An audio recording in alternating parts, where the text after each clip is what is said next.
Hello everyone, स्वागत है आपका इस नए वीडियो में। आज बात करते हैं 71st बीपीएससी के बारे में।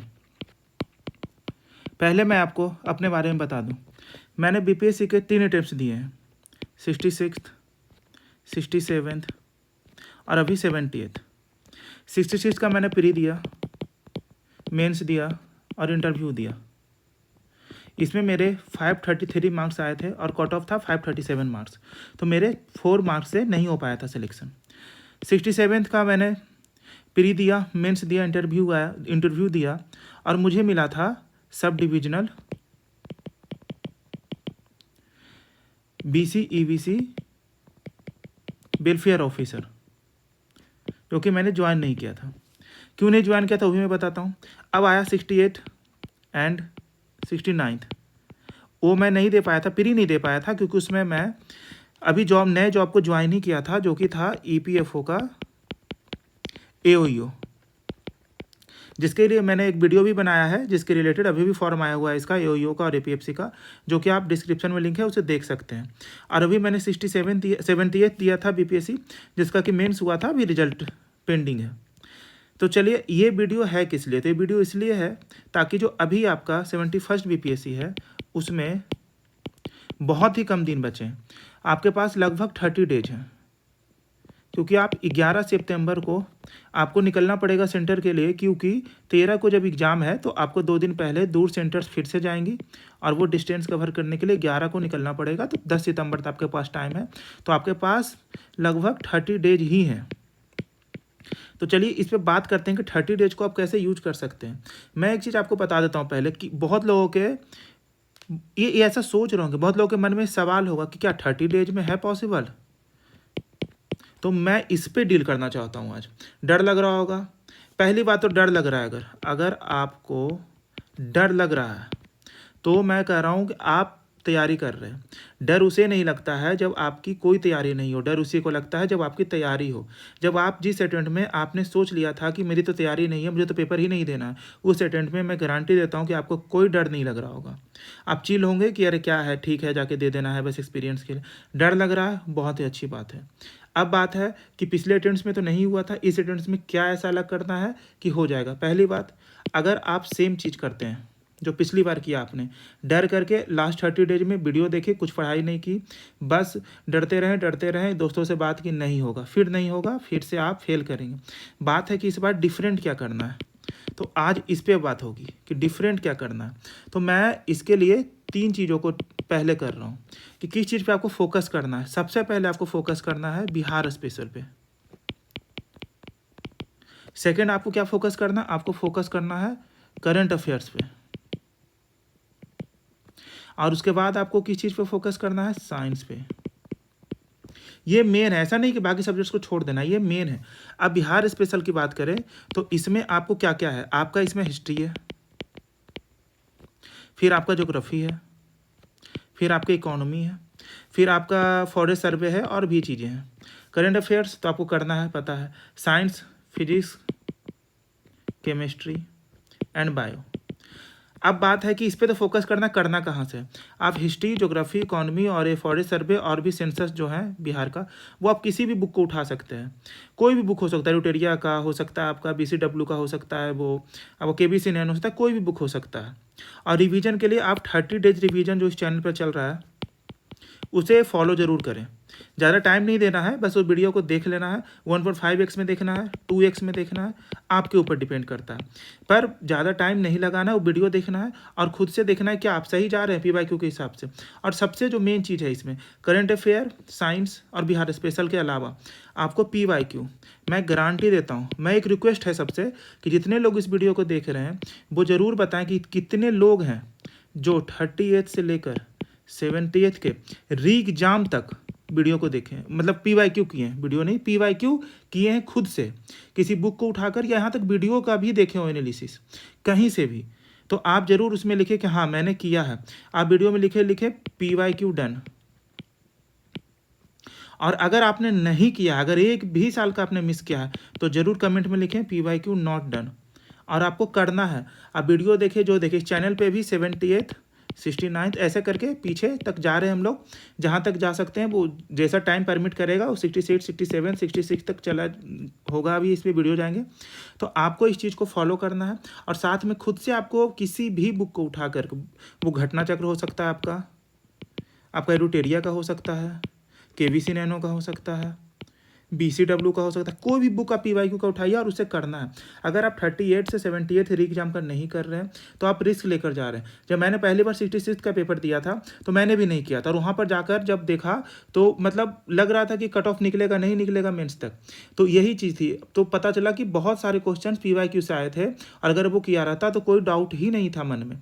तो आपको ये करना होगा। क्यों करना होगा? इसके पीछे का कारण है कि आपको 100 लाना है। 100 लाना है मतलब आपको मेंस अगले दिन से तैयार, अगले दिन मतलब नेक्स्ट वीक से पेपर देकर आना है, 5 दिन आराम करना है, अगले वीक से मेंस की तैयारी करना है। और मैं गारंटी देता हूँ मेंस में मैं आपके साथ रहूँगा चैनल पे, इसी चैनल पे। तो आपको इसकी तैयारी करनी। अब बात है कि जो मैंने 3 चीज़ें बताई आपको, बिहार स्पेशल, करंट अफेयर्स, और थर्ड क्या था, साइंस। तो आपको इन तीनों को अच्छे से करना। उसके सिवाय एक हिस्ट्री का पोर्शन बहुत आता है, उसे कैसे करना मैं ये बता देता हूँ आपको। पहले तो जो बिहार का हिस्ट्री है वो बिहार स्पेशल में हो गया, वो तो अच्छे से आपको याद होना चाहिए। आपको इतना याद होना चाहिए कि आपका बृहद्रथ नाम सुनते ही आपके मन में दिमाग में आ जाना चाहिए कि किस बात के बारे में बात हो रही है। हरियंका डायनेस्टी पूरा पता होना चाहिए, फर्स्ट कौन है रूलर, लास्ट कौन है, कैसे क्या हुआ, ये बिम्बिसार ने क्या किया, अजातशत्रु ने क्या किया, उदयन ने क्या किया, सब आपको पता होना चाहिए। लास्ट रूलर कौन है, उसके बाद आपका जैसे शिशुनाग, फिर नंदा डायनेस्टी, फिर मौर्य डायनेस्टी, गुप्ता डायनेस्टी, ये सब कुछ आपको पता होना चाहिए। कब हुआ first Buddhist council, second Buddhist, सब कुछ पता होना चाहिए। बिहार में क्या हुआ, कैसे हुआ, पटना को कैसे उदयन ने क्या किया, चेंज किया, फिर कैसे काल अशोक ने कैपिटल को चेंज कर दिया। ये अगर मैं बोल रहा हूँ, अगर आपके दिमाग में ये चीज़ें रिवाइज नहीं हो रही है तो आपकी तैयारी नहीं है, ये सच्चाई है। इसीलिए आपका अगर पिछली बार नहीं हुआ है तो फिर से आपको दिक्कत है। ये सब बातें आपके दिमाग में होनी चाहिए। दूसरी चीज़, आप बात करते हैं नेशनल हिस्ट्री पे। तो हिस्ट्री का पहले जो पोर्शन है मैं कहता हूँ आपको फोकस करना है INC पे, 1885 से 1947। इसमें भी ज़्यादा फोकस किस पे करना है, INC पे। जो 30 डे स्ट्रेटजी वीडियो एक पढ़ा है उसमें भी इस पर बात की गई है।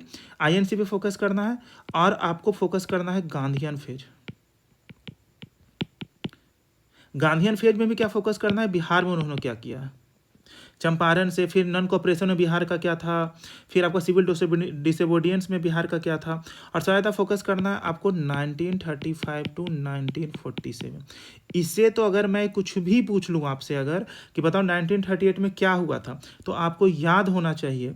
हरिपुरा के बारे में अगर मैं बोल दूँ तो आपको याद होना चाहिए। क्विट इंडिया में बिहार में कौन कहाँ थे, क्या कर रहे थे, आपको याद होना चाहिए। जयप्रकाश नारायण कौन सी जेल से निकले थे, कितने लोगों के साथ निकले थे, उनकी क्या हालत थी, दिवाली की रात थी या दशहरे की रात थी, आपको याद होना चाहिए। वो निकल कर कहाँ गए थे, नेपाल में कहाँ पे क्या उन्होंने किया, सब याद होना चाहिए आपको। कौन सी जेल में कौन थे, राजेंद्र प्रसाद कौन सी जेल में थे, महात्मा गांधी कौन सी जेल में थे, आपको सब याद होना चाहिए। अगर आपको याद नहीं है तो मैं आपको बता रहा हूँ कि आप इस कॉम्पिटिशन से बाहर हैं अभी, और लेकिन आपके पास अभी भी 30+ डेज हैं।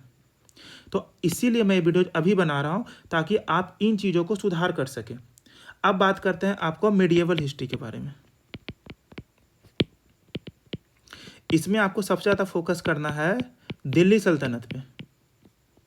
अगर आपने दिल्ली सल्तनत पे फोकस कर लिया, हमेशा 2 क्वेश्चन आता है, फिरोज शाह तुगलक, खिलजी, इस पे हमेशा ही क्वेश्चंस आते हैं। दिल्ली सल्तनत पे अगर आपने फोकस कर लिया, और उसके साथ आपको बिहार हिस्ट्री में भी आपका जो है कि बख्तियार खिलजी ने क्या किया था, तो ये कौन सा पहले कहाँ गए, उसने क्यों जलाया नालंदा को, पहले वो किसके टाइम पे यहाँ पे आया था दिल्ली सल्तनत में, ये सब चीज़ों को आपको फोकस करना। उदंतपुरी का क्या है, विक्रमशिला क्या है। एक बार क्वेश्चन भी आया कि आपका विक्रमशिला कहाँ पे है, मुझे जहाँ तक याद आ रहा है कि वो भागलपुर में है या बांका में है, और इसी पे क्वेश्चन था। अगर जिसको पता है कि वो बांका में नहीं है वो क्वेश्चन को बना देगा, कोई डाउट ही नहीं था, बस इसमें टिक मारना था। बाकी नॉर्मल सी चीज़ें थी कि वहाँ पे ब्लैक मैजिक को छूता था, ऐसा करके कुछ था, तो उसे कोई डाउट नहीं है क्योंकि वो किसी को नहीं पता है।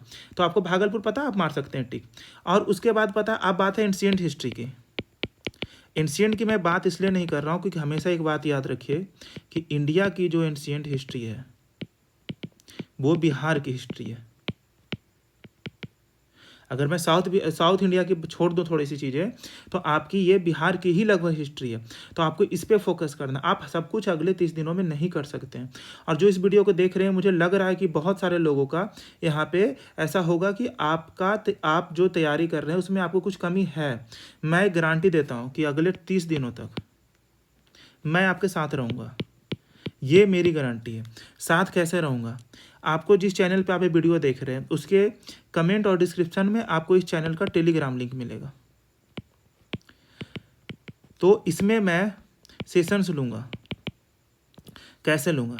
तो पहले तो ये मैं वीकेंड्स पे, जैसे कि आप मान लीजिए सैटरडे को रात को 9 बजे एक टेलीग्राम पे लाइव एक ग्रुप कॉल होगा जिसमें आप अपने सारे डाउट्स पूछ सकते हैं। जो भी आपको डाउट है, जो भी लग रहा है कि कैसे करना है, क्या करना है, कहाँ से करना है, आप वहाँ पे पूछ सकते हैं। तो वहाँ पे मैं सबका जवाब दूंगा, चाहे कितना भी टाइम लगे, जो भी हो, सबके डाउट्स क्लियर होंगे।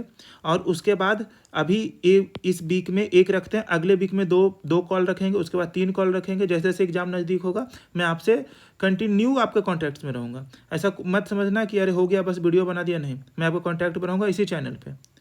रात को 9 बजे ये सेशंस होंगे, आप ज़रूर आइए। तो चलिए, तब तक के लिए थैंक यू मुझे सुनने के लिए इतनी देर तक, और मिलते हैं फिर टेलीग्राम चैनल तक। थैंक यू फिर से।